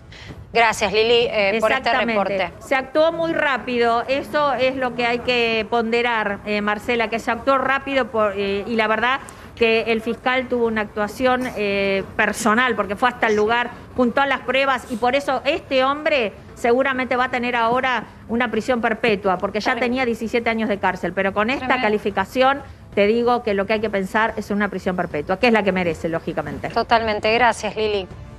Bueno, ya está con nosotros el ministro de Educación, Nicolás Trota. Contábamos al principio del programa que iba a estar compartiendo un ratito con nosotros. Enseguida vamos... Buenas noches, Nicolás, ¿cómo estás? Enseguida vamos con vos, pero tenemos información que tiene que ver con el ámbito judicial. Te lo decía más temprano Martín Angulo. Una causa que involucra a Mauricio Macri, el expresidente de la Nación, y que por supuesto es una causa complicada. Complicada porque tiene un condimento político, que es que la denuncia que se presenta hoy contra el expresidente la hace el Gobierno Nacional, puntualmente la Oficina Anticorrupción, que es una de las dependencias del Ministerio de Justicia de la Nación. ¿De qué es la causa? La causa es por presunto enriquecimiento ilícito de 2 empresas en las que Macri es accionista y que tiene que ver con lo que en su momento fue una medida que Macri se impuso para transparentar lo que eran sus empresas. Y es el fideicomiso ciego que armó en abril del 2016, en sus primeros meses de gobierno, y dijo: yo pongo todo a disposición de un fideicomiso para yo no tocar nada de mis empresas. ¿Qué es lo que dice ahora la Oficina Anticorrupción? Bueno, 2 de esas empresas que tenía Macri no estaban dentro de ese fideicomiso. No las declaró. ¿Por qué no las declaró? Seguramente será parte de la investigación judicial. ¿Dónde estaban esas empresas? Esas empresas eran de él, estaban en sus declaraciones juradas, pero no las aportó al fideicomiso. No ingresaron dentro de ese fideicomiso. Una es Molino Arrocero Río y la otra es Agro G Sociedad Anónima, que acá hay un punto importante. Esta es la declaración jurada de Mauricio Macri del 2015, la declaración jurada del año previo a ser, el año en que fue elegido en diciembre, asumió como presidente de la Nación. Lo que la Oficina Anticorrupción dice es que Mauricio Macri tenía acciones, 150 acciones de esta empresa, y durante los años de su presidencia llegó a tener 5 millones de acciones de esta empresa. Y lo que la Oficina Anticorrupción también señala es que el único socio que en 10 años retiró dividendos de esta empresa fue Macri. Un emprendedor. Entonces la Oficina Anticorrupción dice, acá podría existir el delito de enriquecimiento ilícito. De alguna manera, con esto que plantea la Oficina Anticorrupción, tratar de averiguar, de determinar cómo es que pasó a esta cantidad de acciones de 150 a 5 millones y por qué fue el único socio que retiró dividendos de la empresa. Y la segunda compañía la que te decía, perdón que lea, No, léele. Molino Arrocero Río, de por qué no estuvo incluida dentro de... ¿Ya sabemos cuál es el argumento No. de Macri, o por lo menos quienes No. lo acompañan dieron alguna explicación? No, todavía no. Esto es una denuncia que se presentó hoy, quedó a cargo de la jueza María Servini. El primer paso es que la Fiscalía abre formalmente una investigación que impute a Macri y que diga si acá hay algo para investigar. Por el momento es una denuncia. Y la Oficina Anticorrupción lo que dice es: nosotros denunciamos por enriquecimiento ilícito, pero acá podría haber lavado de dinero y evasión de impuestos. Por eso, el informe que elaboró la Oficina Anticorrupción se lo derivó a la Unidad de Información Financiera y a la FIP para que, a través de los expertos de estos dos organismos, determinen si eventualmente también puede existir la necesidad de investigar estos otros delitos, que si esto ocurre seguramente va a quedar dentro de la causa que hoy tiene la jueza Servini. Uno también se pregunta si esto se llega a probar, qué responsabilidad le caben a los funcionarios que en estos mismos organismos tienen que estar para que estas cosas no pasen. ¿Cómo se te pasa semejante información? Bueno, ahora sí vamos a hablar un poquito de educación. Días polémicos. ¿Cómo estás, Nicolás? ¿Cómo estás, Marcela? ¿Cómo estás vos? Como estamos todos, un momento difícil para todos y todas, ¿no? Escuchaba al viceministro de la provincia de Buenos Aires de Salud y con la expectativa que tenemos todos que esto pase, ¿no? Que se acelere el proceso de vacunación y que nos permita recuperar una nueva normalidad lo antes posible y que eso permita también un proceso de recuperación económica y social, que es lo que necesita también nuestro país, porque esta pandemia, a pesar del esfuerzo de la sociedad, de los gobiernos, ha implicado una profundización de los problemas que ya tenía Argentina, y eso demanda, creemos, desde nuestra perspectiva también profundos consensos, que a veces es difícil lograr, pero no hay que perder la voluntad de construirlos. Nicolás, creo que sos una de las personajes, por así decirlo, lo digo con todo respeto, de la semana por una decisión que tomaste, que es la de suspender las pruebas Aprender de este año, que se tenían que tomar en octubre, corregime si no es así, postergarlas para el año próximo. Sí, pero no las suspendemos. Es una suspensión este año. Sí, lo que nosotros venimos planteando en realidad no es una decisión todavía de nuestro ministerio. Nosotros reunimos en un país federal a las 24 jurisdicciones. Nuestra Secretaría de Evaluación e Información Educativa, que es una secretaría que creamos en nuestra gestión, reunió a los equipos técnicos para plantear cuál debe ser la mejor estrategia en una Argentina que todavía sigue transitando una pandemia, para desplegar las distintas herramientas de evaluación del sistema educativo, como hicimos a lo largo del 2020 y también en este 2021. Nos queda el desafío de lo que son las pruebas estandarizadas nacionales. Todos los años, porque lo marca la Ley de Educación Nacional, ¿no? Y nosotros le damos, por supuesto, continuidad. ¿Qué son las pruebas Aprender? Porque estamos hablando de eso. A ver, Son vamos a pruebas compartir estandarizadas información para que entendamos. en el último año Sí. de la escuela primaria, sexto grado se toma, porque en algunas jurisdicciones es el último, el sexto grado, un año la primaria, al año siguiente la secundaria, ¿no? En el último año de la escuela secundaria. Eso hay que llevarlo adelante el mismo día de manera simultánea en todo el territorio argentino. ¿Y se tiene que hacer sí o sí de manera presencial? Sí o sí de manera presencial. ¿Por qué? Porque no tenemos la posibilidad de llevarlo de manera virtual en una Argentina que, entre otros aspectos, no es que todos los niños tienen una computadora para poder responder. Y pero son los mismos niños que el año pasado estudiaban de manera virtual. No, nunca estudiaron, ni ahora están estudiando de manera virtual todos los niños. Nosotros no todos no, hablamos, pero pero no hablamos de un sistema, nosotros no hablamos de un sistema virtual. Primero, por lo que es la profunda desigualdad que hay en América Latina, Sí. por la ausencia de conectividad. Y yo quiero contar también lo que estamos haciendo, ¿no? Porque nosotros no es que renunciamos a enfrentar la brecha digital. Por eso nosotros estamos llevando adelante, por ejemplo, nuestro plan de conectividad Juana Manso. Estamos fabricando en Argentina más de 600.000 computadoras, que vamos a ampliar la adquisición a 1 millón. Estamos invirtiendo más de 20.000 millones de pesos en fabricar nuevamente computadoras en Argentina, finalmente con 9 empresas, creando 2.000 puestos de trabajo. Ahora, eso también que implica conectividad. El 45% de las escuelas están conectadas a la web en Argentina. Nuestro compromiso es, antes que termine, ¿Cuánto, perdón? 45%. Solo el 45%. 55% no tienen conectividad. O sea que con las decisiones de la pandemia de tener la educación no presencial, hay un montón de escuelas que quedaron afuera, más Sí, de la mitad. en realidad los chicos, estamos hablando de la conectividad de los hogares, donde es más alta que las escuelas. Pero nosotros en el 2020... ¿Cuánto más alta es en los No, hogares? nosotros casi el 70% tiene conectividad con fibra en el hogar, ¿no? Y eso va variando según la región. La Ciudad de Buenos Aires es el distrito que tiene mayor penetración. Sí. Hay otras jurisdicciones que tienen solo el 50%. Luego está la conectividad desde el teléfono celular, que eso democratiza el acceso con una diferencia. Quien se conecta del celular paga datos, cuando el que se conecta de la casa paga velocidad. Pero ¿qué hemos hecho nosotros? Por ejemplo, nuestra plataforma Juana Manso, por el compromiso de las 3 empresas de telefonía celular, no consume datos, que se puede administrar aulas, se pueden ver videos, y es una plataforma federal. No, inclusive, el lunes pasado presentamos una especie de videollamada de clases que no consume datos, ¿no? Y eso democratiza el acceso.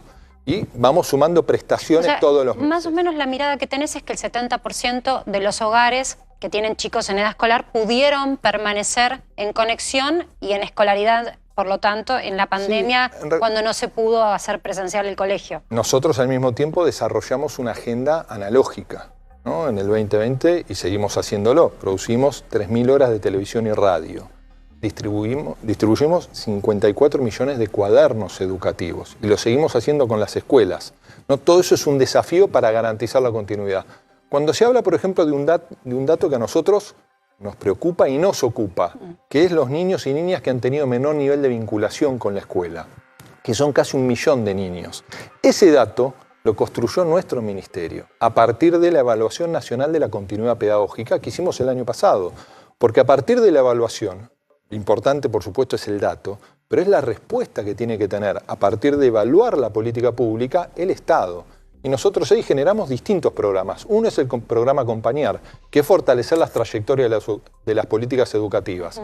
En un país federal, lo conduce el Estado Nacional, lo articula, pero lo llevan adelante las 24 jurisdicciones educativas. Por ejemplo, la provincia de Buenos Aires desarrolló un programa que se llama ATR, que implicó que en todo el segundo semestre, pero también en el verano, docentes y estudiantes avanzados de los institutos de formación docente visiten a cada uno de esos chicos que tuvieron menor nivel de vinculación para retenerlos, para que vuelvan a la escuela. En un contexto también donde tomamos decisiones del campo pedagógico, el concepto de unidad pedagógica. No hubo promoción automática en el 2020. Los aprendizajes que nos quedaron pendientes del año pasado ha implicado una reorganización de la propuesta pedagógica. Esa es la parte que te quiero preguntar. ¿Cómo sabes qué aprendizaje quedó pendiente si no hiciste una evaluación? ¿O no vas a hacer esta evaluación a nivel nacional? Esa es la diferencia. La evaluación en el sistema educativo se lleva adelante todos los días en la escuela. No se evalúa en términos centrales. ¿Pero vos como ministro te lo reportan constantemente todos los días? No, ese es el trabajo pedagógico que se lleva adelante en cada jurisdicción, pero en cada escuela y cada maestro. Lo que nosotros hacemos con las evaluaciones estandarizadas es tener una fotografía del proceso de aprendizaje, que eso nos permita desplegar las respuestas necesarias, que muchas veces esa fotografía, además, porque tienen que estar todos los chicos de manera simultánea, es que nosotros decimos, la vamos a hacer en el mes de marzo. Nosotros decimos a partir de lo que se conversan con los equipos técnicos de las 24 jurisdicciones educativas. Yo quiero, en el marco de los ya debes consensos. haberlo visto, pero quiero compartir con vos y darte la posibilidad en este espacio de que hagas algún tipo de consideración sobre el tuit. Juan, te pido que lo... tenemos información urgente, perdón, Nicolás. Liliana, ¿está llegando el delincuente, el femicida? Exactamente. Juan Leonardo Doval está llegando a la comisaría de Ramos Mejía. Lo están trayendo después de la revisación médica. El acusado, el femicida de Gloria Zimmerman Domínguez, está llegando ahora, altamente custodiado, por supuesto, por las fuerzas especiales, por el UTOI. En este momento está bajando este hombre que mañana va a ser indagado por Gastón Duplá, el fiscal que está investigando este femicidio. Ahí lo vamos a ver ahora, este hombre que fue encontrado en la zona del Mercado Central debajo de un puente, lo reconoció un vecino. Le pegó además a una mujer policía en el momento que quería detenerlo. Ahí lo están trasladando, está tapado. Doval, ¿algo para decir? ¿Algo para decir? Bueno, nada. No, claro, cabeza ¿qué te va a gacha, decir? este hombre, ¿qué va a decir? Sí, un hombre que purgó ya una condena de 17 años por robo, por violación, por privación ilegal de la libertad y ahora nuevamente acusado de homicidio criminis causa, de robo porque le robó también a la hermana para poder escapar, cerca de 20.000 pesos cuando entró a su casa, que sería lo menos, ¿no, Marcela? porque acá lo más grave es el No, pero te habla del femicidio, comportamiento y el homicidio del cerebro causa. que tiene este ser humano, que además algún juez decretó que tenía que estar libre, cuando ya tenía comprobado tantos delitos precedentes y de tamaña gravedad, Lili. Exacto. Sí, 2002 al 2019 estuvo detenido. Vos sabés que ni siquiera su abogada, cuando en un momento pidió la libertad condicional para que pudiera salir antes, le dijeron que no del tribunal. Y ni su propia abogada lo apeló a esa decisión, no la apeló, hasta tal punto que evidentemente vio que era peligroso. Bueno, este hombre que acaba de entrar, Juan Leonardo Doval, está acusado, es el único acusado, es el principal sospechoso, quedó grabado él mientras caminaba con Gloria hacia el lugar donde finalmente la iba a matar. Fue un engaño realmente. Y su chiquito, no nos olvidemos, el chiquito de 5 años, Marcela, que presenció todo. Tenemos que hablar que hay 100 chicos en lo que va de la pandemia que se quedaron sin mamá, porque también fueron víctimas sus mamás de femicidio. Este es el caso también de este hombre. Así que ahora está detenido. Mañana a la mañana lo va a indagar el fiscal Gastón Duplá, el titular de homicidios de La Matanza. Eso va a ser mañana. Ahora pasó por el servicio médico, lógicamente, y ahora va a quedar detenido aquí en la comisaría primera de Ramos Mejía. Gracias, Lili. Por supuesto que tenés prioridad. Nicolás, disculpanos, tuvimos que interrumpir. Imagínate que esta información en un programa en vivo pasa constantemente. Te decía que quería compartir con vos para que puedas hacer algún descargo u opinión el tuit que el ex presidente de la Nación puso hace apenas unas horas en sus redes sociales. Seguimos cayendo. Ahora el gobierno decidió suspender las pruebas Aprender, una herramienta fundamental para tener un diagnóstico del estado real de la educación y poder actuar para resolver los problemas de millones de estudiantes.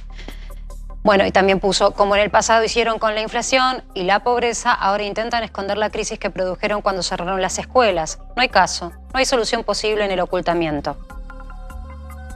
¿Qué respondes? No, le respondí el tuit al expresidente Mauricio Macri.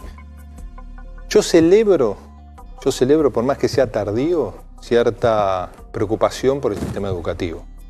Porque primero dejar en claro que nosotros estamos evaluando y seguimos desplegando instancias de evaluación, ¿no? Porque todas las políticas públicas las tenemos que evaluar.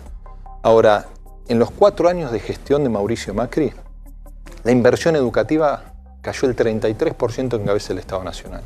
Se discontinuó, por ejemplo, Conectar Igualdad, que implicó consolidar la brecha de desigualdad tecnológica en la Argentina. Eso fue una decisión del expresidente Mauricio Macri.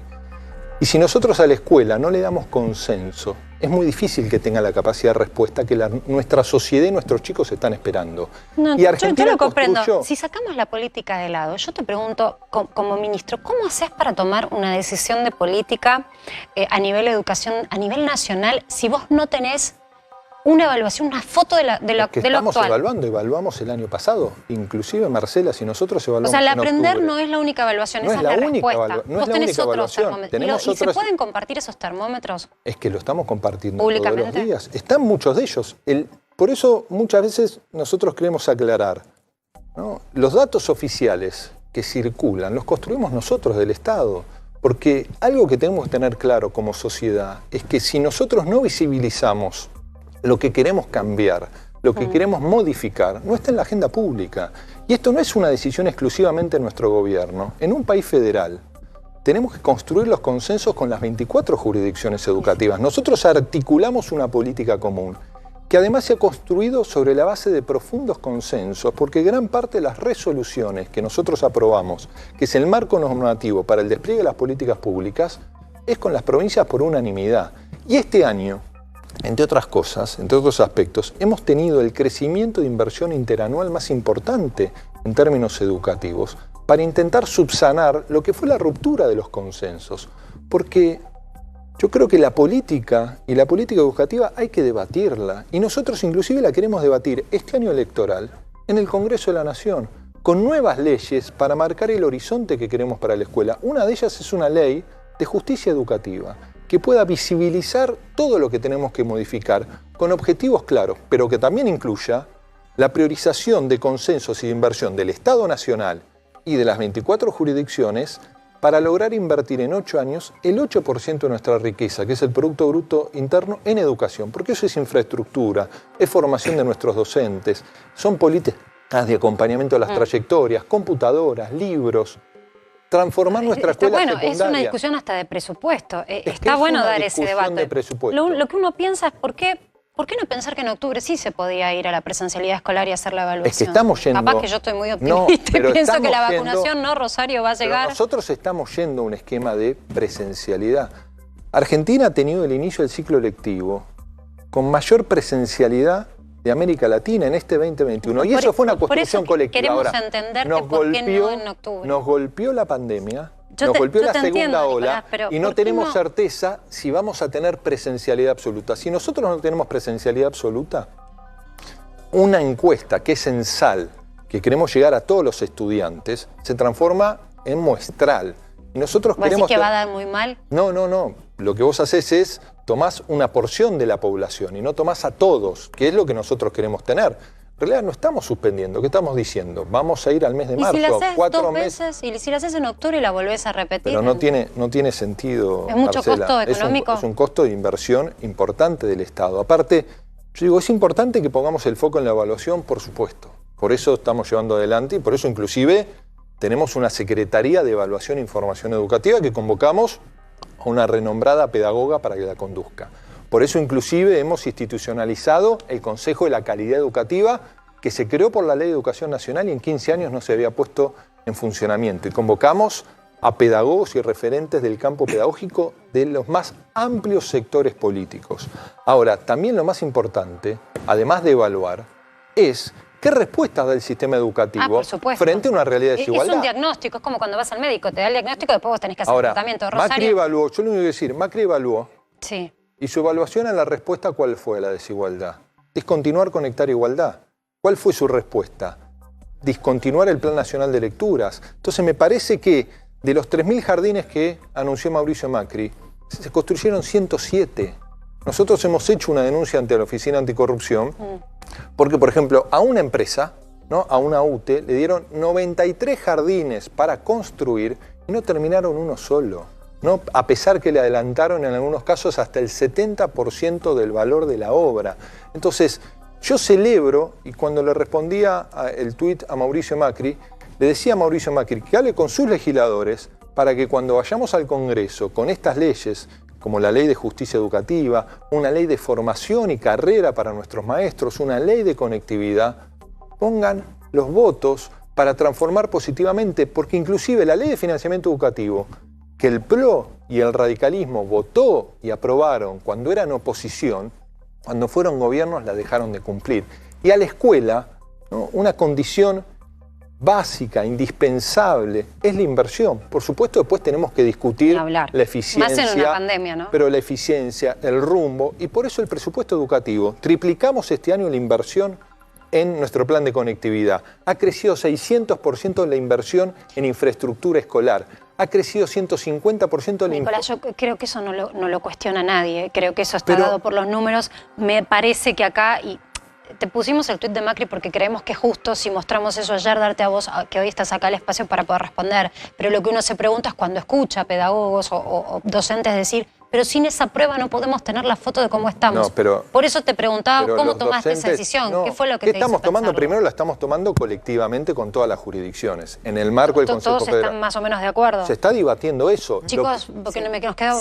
Perdón, pero no quiero que los chicos se queden sin preguntar y quedamos poquito. Nicolás, te quería preguntar, hoy en la ciudad de Buenos Aires, con alarma epidemiológica, pero con un aval judicial, hay clases presenciales. ¿Está roto el diálogo o es imposible el diálogo en este punto con la ciudad? No, nunca está roto el diálogo. Vamos a seguir dialogando. Sí tenemos una mirada distinta. Nosotros somos promotores de la presencialidad en aquellas jurisdicciones que se cumpla lo que nosotros planteamos en el campo epidemiológico y sanitario, una tasa de incidencia inferior a los 500 casos y una ocupación de camas de cuidados intensivos inferior al 80%, porque creemos que ese es el equilibrio justo. Y es lo que estamos haciendo en la provincia de Buenos Aires, ¿no? Cuando algunos intendentes están manifestando que hay discriminación, yo le digo a los intendentes, vean la tasa de incidencia que tienen sus jurisdicciones, que se preocupen por cuidar el cumplimiento de las normas, de los protocolos, para que mejoren esos indicadores y podamos tener la presencialidad, que también implica priorizar decisiones. Si nosotros queremos a todos los chicos en la escuela, tenemos que lograr como sociedad, pero principalmente los gobiernos, ejercer los cuidados necesarios y la fiscalización de cada una de las medidas que se promueven. ¿Y cómo tenemos que imaginar la escuela post-pandemia? ¿Cómo la estás pensando? Bueno, parte es lo que queremos debatir en el Congreso con las leyes. Si vos me decís, los grandes desafíos que nosotros tenemos, uno es la escolarización temprana en un país profundamente desigual. Antes que termine la gestión de nuestro presidente Alberto Fernández, tenemos que lograr universalizar efectivamente la sala de 4. ¿No? Eso implica infraestructura y planta orgánica funcional.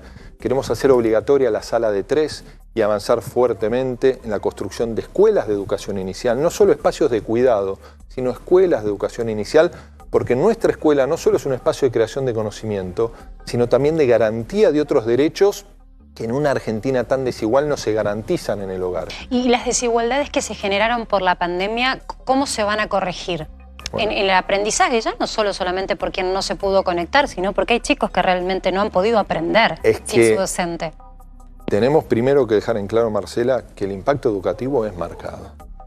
El impacto educativo implica respuestas distintas, implica también ser conscientes de que no solo es importante lo que hagamos en nuestra escuela, sino también el proceso de recuperación económica y social que Argentina necesita. Porque los aprendizajes están atravesados por las desigualdades que hay en nuestras cocinas, en lo que es la mejor política social, que es un empleo de calidad. Y es ahí donde también tenemos que transitar por las dos vías de manera simultánea. Ahora, nuestras aulas son mucho más heterogéneas hoy de lo que eran antes de la pandemia, que ya vivíamos una sociedad desigual.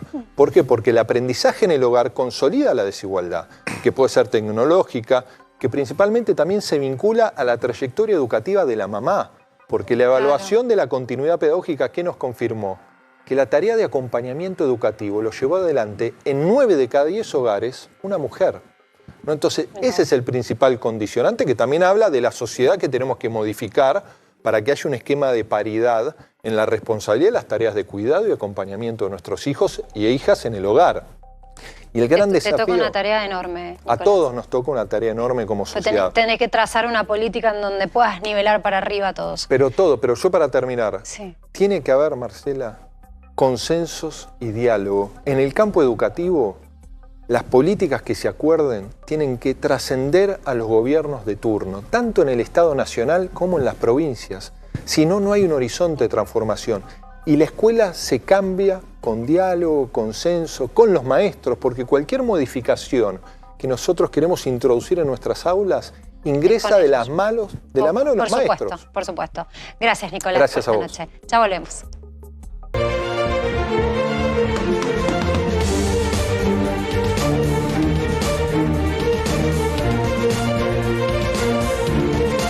Con dicho esto, y Nacho Ortelli, que hizo una chanchada, le quiero mostrar, ahí está, lo denuncio públicamente. Tiró una botella de agua. Yo lo muestro porque, ¿sabés qué? Muy fría, la mano está muy fría y se me chispoteó. Yo tengo que dar noticias y él está riéndose detrás porque no sabe cómo disimular lo que hizo. Ahora sí quiero decirte que si estabas intentando volver a tu casa, te contábamos al principio del programa que es prácticamente caos todo lo que es 9 de julio y las transversales, producto de la manifestación de los transportistas de larga distancia, que lo que estaban reclamando era una respuesta concreta por parte del gobierno. Hoy temprano la reunión estuvo, se los atendió, se les dio una respuesta, pero ellos siguen sin creer en esta solución. Está Cristian Balbo trabajando allí y Marcelo Padovani, los dos. ¿Con quién vamos? Vamos con Marce Padovani. Sí, acá estamos. Acá estamos, Marce. Bueno, lamentablemente tenemos que decir que han decidido en una asamblea, digo, lamentablemente para ellos también y para la gente que tiene que transitar por este sector de la ciudad, han decidido seguir aquí con las unidades, son 40 unidades de estas enormes que ustedes están viendo ahora sobre la avenida San Juan, algunas sobre la 9 de julio, pero la mayoría aquí cortando lo que, bueno, el tránsito, ¿no? Este paso, como veíamos en el inicio, Marce, de tu programa, cuando pasábamos con el auto y con la camarita. Marce, ¿cuántas horas de corte vamos? Por acá, que era prácticamente imposible. Y a ver, empezamos el martes. 68, ya. ¿Cuánto? 68 horas. A ver, ¿quién apuesta que llegamos a las 100? Levante la mano. Porque la verdad, digo, lo tomo un tono jocoso porque si yo tengo que tomar esto seriamente, para los transeúntes, quienes tenemos que ir a trabajar o decidimos hacer caso a las recomendaciones y gastar un poquito más, pero ir en transporte privado, ir en auto, realmente esto es un verdadero dolor de cabeza. Y por otro lado, entendemos perfectamente a los empresarios del sector que no le creen al gobierno porque hace un mes también lo recibieron y la respuesta efectiva no llegó.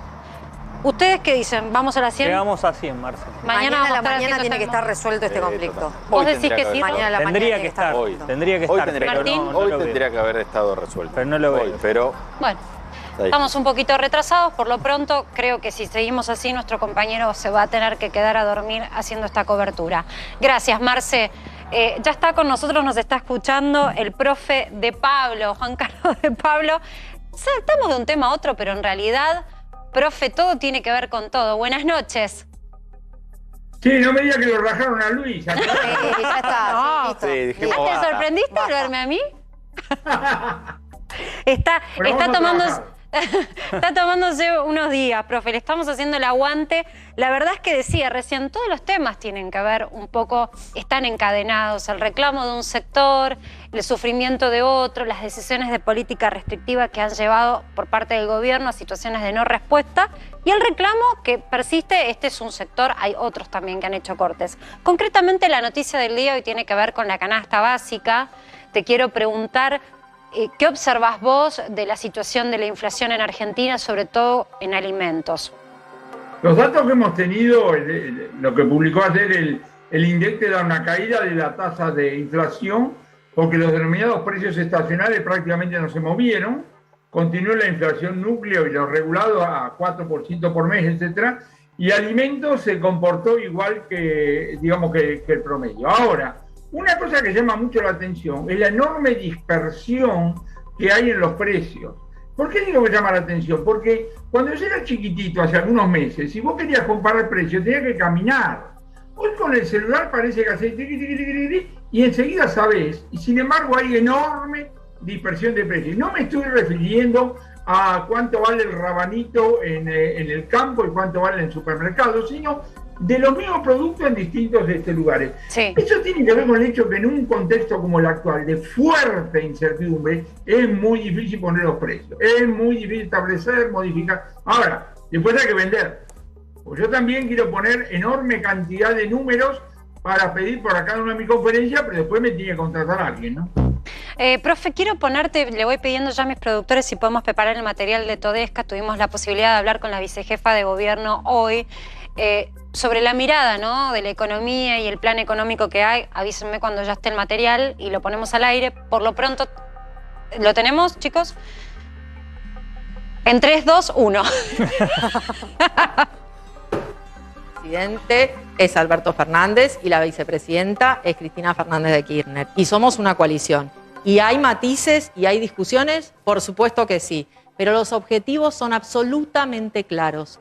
Por eso yo disputo la idea de que no hay un plan. Lo hemos dicho desde el primer día. Y la política industrial y de sostén de empresas y de sostén de salarios y de crédito a tasas razonables, todo lo que hemos venido haciendo tiene un par de objetivos muy claros y de hecho no creo que me puedan dar contraejemplos en ese sentido.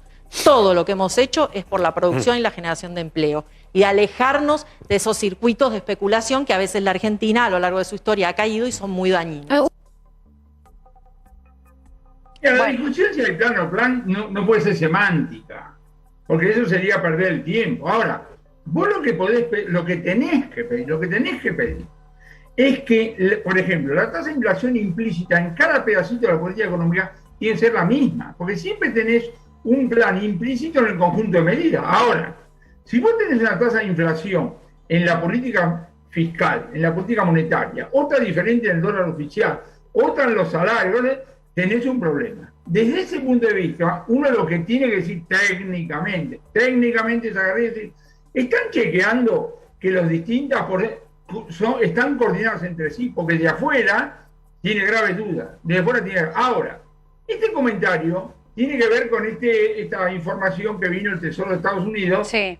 Bueno, nosotros lo vamos a apoyar si hacen un plan sólido. Olvídate la cuestión de sólido. Yo no le doy mucha importancia a ese comentario que lo hizo el Tesoro de Estados Unidos, que está preocupado por millones de otras cosas, etcétera, etcétera. Ahora, ese burócrata que hizo eso se sacó de encima. Dijo, si usted tiene un plan sólido, entonces de repente empezamos a hablar. Y naturalmente que la respuesta política es, tenemos un plan, no es que es una pérdida de tiempo. Ahora, ¿qué tengo que decir? Que los que verdaderamente demandamos eso que se llama un plan somos los argentinos, no el fondo, ni el Club de París, ni los bonistas. Somos los argentinos que nos levantamos todos los días a ver cómo le encontramos la vuelta. Bueno, el punto es que cuando uno demanda o pide una directriz, llamale plan, llamale como quieras, por parte del gobierno, es también para establecer un propio plan, ¿no? Yo digo que en realidad el presupuesto o las consultoras privadas, los economistas que hacen este trabajo, dan como ciertos lineamientos para que uno pueda planificar. Y la realidad es que se perdió un poquito la referencia. Yo no sé si vos, esto mismo que cuando hablabas antes de dispersión de precios, se puede traspolar a otras situaciones. Pero, por ejemplo, ¿cuánto vale un dólar en Argentina hoy? Pero definitivamente, primero, lo del presupuesto, que me dijeron en la escuela que era la ley fundamental de la nación. La verdad que no sé. La verdad que querés que te diga, no sé lo que es. El 29%, que es la hipótesis inflacionaria, con la cual se inventó o se creó el presupuesto, no lo creí, nació muerto, lo dije el primer día, está totalmente sepultado. En los primeros 5 meses de este año tenés 21% de aumento, no se lo cree nadie tomó decisión en base a eso, ni cosa por el estilo. Lo mismo pasa con lo que hacen algunos de mis colegas, los cuales siempre los cargo públicamente, porque les digo, ustedes hacen pronóstico con decimales, vos viste lo que hacen mis colegas, ¿no? ¿Usted cómo ve la inflación este año? 48,7%. Y vos le decís, ¿el 7? ¿De dónde lo saca el 7? Ahora después lo cambia. Y en vez de 48, te dice 142,3. Siempre con decimales. Pero nena, no sabemos lo que va a pasar la semana que viene. ¿De qué estamos hablando? Tenemos que hablar de una aquí y ahora. Tenemos que hablar de cómo vos vas construyendo las cosas, sabiendo que hay modificaciones. ¿Cómo no vas a poder cambiar el presupuesto si tenés una tasa de inflación que es distinta, gastos a raíz de la pandemia que son diferentes? ¿Vos te imaginás a Guzmán diciéndole a Bisotti o al presidente de la Nación diciendo, no, a mí no me vengan con que tenemos que comprar vacunas porque en el presupuesto dijimos que la pandemia iba a ser una cosa del 2020? No, tiene que hacer la venia. Ahora, ¿yo qué le digo al ministro? Señor, me parece bien, usted tiene que hacer, me parece bien. Ahora, 3 segundos después de haber ajustado la cuestión fiscal, no me venga con que entonces la política de, no sé, alquileres o tarifas va a ser lo mismo ignorando esto. Esta es la congruencia elemental que vos tenés que tener en cualquier política económica. Bueno, coherencia, ¿no? Es lo que falta, me parece, para resumir un poquito todo lo que decís vos. Bueno, se nos congeló, ¿no? Ahí está. No, es así. La coherencia, ojo, la coherencia, como decimos, es una condición necesaria. También tiene que tener relevancia. Y la otra cosa que es fundamental es la credibilidad del gobierno delante de la... Hacer política económica en la Argentina es objetivamente difícil, mucho más difícil que en otro país, que a las autoridades le van a decir... Vos fíjate lo que es el debate hoy en Estados Unidos. En los últimos 12 meses vos tuviste aumento de precio al consumidor 5%. 5%. Con ojos argentinos, ¿qué le decimos a los americanos? Che, guarda, ¿eh? No, Juan Carlitos, quédate tranquilo, el FED está a cargo, la tesorería está a cargo. El debate que tienen hoy, porque el FED por ahora insiste que no va a aumentar la tasa de interés hasta 2023. Y algunos americanos, analistas, economistas, dicen, che, flaco, pará, fíjate. Tema de ellos. Yo no puedo anticipar si Estados Unidos vuela por el aire, pero sí voy a decir que no está escrito en las Sagradas Escrituras que no puede volar por el aire. Por eso los argentinos, que tenemos una especial sensibilidad en base a nuestra historia, decimos, esto lo quiero mirar con atención, porque hay habilidades que son exportables. Por ejemplo, dar la sensación que un gobierno se deja llevar por el entusiasmo, el señor Biden, dale, y vos decís, negro, guarda, ¿eh? Que ya la vivimos, te damos el ejemplo. Pero sí, eso es lo que tenemos. Mirá, los argentinos en materia de inflación sabemos casi todo. Mirá lo que sabemos hacer. Originar inflaciones sabemos, acelerar inflaciones sabemos, frenar la inflación de golpe sabemos. ¿Sabes lo que no sabemos? Mantener los éxitos iniciales de las políticas antiinflacionarias. Es cierto. Porque tenemos en nuestra historia por lo menos 10 programas antiinflacionarios que el primer día funcionaron todos. Argentina no da para gradualismo. Ningún gobierno viene y dice en 4 años, no, todo así, rácatos. Ahora, el primer día funciona. El primer día la convertibilidad funcionó, el actual funcionó, el plan de vida funcionó y después no lo supimos mantener. Ese es el debate. Ahora, los temas de credibilidad, ¿cómo se hace? ¿Cómo hace este gobierno para armar las cosas bien desde el punto de vista técnico y salir de una manera creíble? Porque el desafío político también es importante. Totalmente. Gracias, profe. Un gusto escucharte. Pero quédate vos, decile a Luis que se quede. Me encantó escucharte. Tiene 3 meses. Gracias, profe. Le mando un beso. Pausa, ya venimos.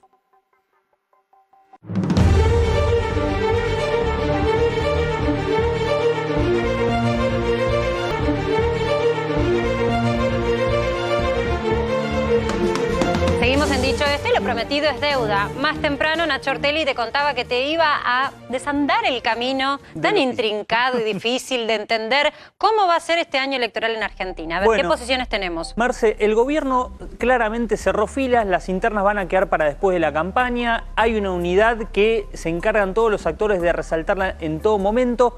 Ayer hubo una cumbre que tal vez pasó desapercibida, pero que fue muy importante. Tuvo como articulador a Gabriel Catopodis, está a cargo de la obra pública, es clave en el conurbano bonaerense, también es clave para el gobierno y para Axel Kicillof. Y de alguna manera Catopodis juntó a todos los intendentes con Axel Kicillof y obviamente hubo una muestra de unidad muy importante. Se subieron a un colectivo, Marce. Vos sabés que esa foto de 2017... Bajas.